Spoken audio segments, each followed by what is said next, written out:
environmental hazards. These disasters have impacted lives and livelihoods of all countries. We all have to take.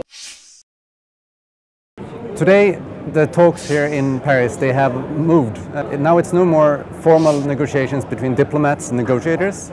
Now the ministers are on the floor. That means that negotiations also become a little bit more informal. Different themes have been gathered in different groups where the ministers are trying to make progress. Some of the key difficult issues needs to be solved before you can really continue with the text. Our task as ACT Alliance is of course to keep the pressure up, to ensure that ministers here are aware that there are people watching and that we want an ambitious and fair agreement. We use all our contacts to find out what's going on in these meetings, which are usually closed, and we also provide input as much as we can to all of these countries taking part in the talks. The biggest challenge for us as ACT Alliance here is to get access to the delegations, to be able to talk to those who have real influence. We're talking on behalf of the poorest and most vulnerable people in the world, and unfortunately their voice is very, very weak.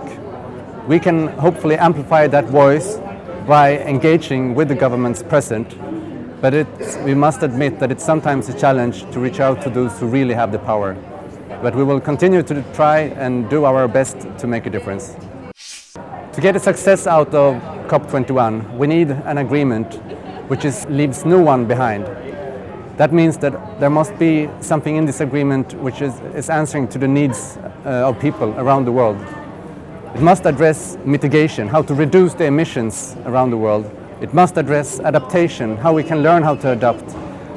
It must address the situations where it's no longer possible to adapt, where people have lost something or damaged, things are lost and damaged. It must also address how to find the means of implementation, how we can get the finance and technology to fulfill the changes we want to see. And looking on the outcome, we already know that the ambition will be too low because countries submitted their plans and targets already before. So what we need concretely from the agreement in Paris, it's a strong mechanism to increase the ambition.